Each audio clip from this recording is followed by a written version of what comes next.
Ардактуу көрүүчүлөр, саламатсыздарбы?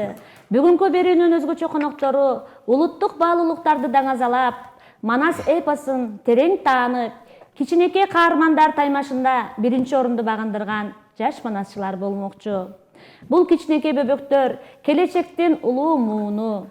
Алар бабаларыбыздын даңктуу тарыхын, эрдикке толгон жолун, Манастын элге болгон сүйүүсүн жүрөктөрү менен сезип, сахнада жогорку деңгээлде көрсөтө алышты.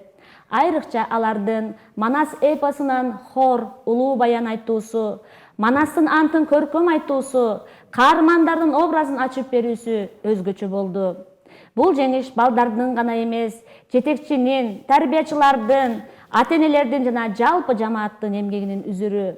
Улуттук наркты туу туткан, Манастай баатыр болууга умтулган бул жаш муунга терең ыраазычылык билдиребиз. Анда мисе алдыңыздарда Баткен шаарындагы Кызыл Жол кварталынын Ак Жолтой Баткен балдар бакчасынын жаш манасчыларына кезекти берсек. Балдар, биринчи саламдашуу. Саламатсыздарбы кадыройжут, айгыл көлөй жайнаган, долор асман тиреген өрөгө, дүйнөккө тараган бар келди таанышаткан Баткендин уул кыздары Манас атанын урпагы ийилип айта саламды. Баткен эли баатыр эл чек арага чеп болгон Манаста балдарды баатыр кылып чоңойткон. Манас ата урпагыбыз келечекке кам көргөн, кыргыз деген улуттун бейпилдигин ойлогон. Айка жүрөгүнө түн өткөн, арылыкты тазалыкты үйрөткөн Манас биздин баатыр атабыз улут намын бийик кылып көтөргөн.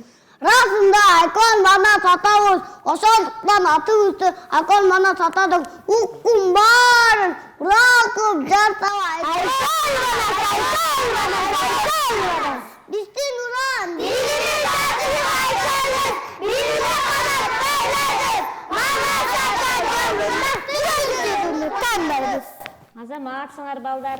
Анда месе кийинки кезекте Манастан үзүндү, Манастын хан шайланышы жөнүндө хор айтып беребиз. Кана баштадык.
Kanda jurt bolup kaldı деп kablamanız balаны.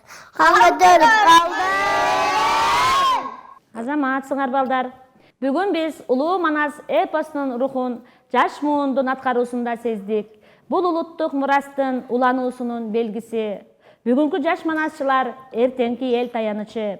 Кайрадан жолукканча саламатта туруңуздар.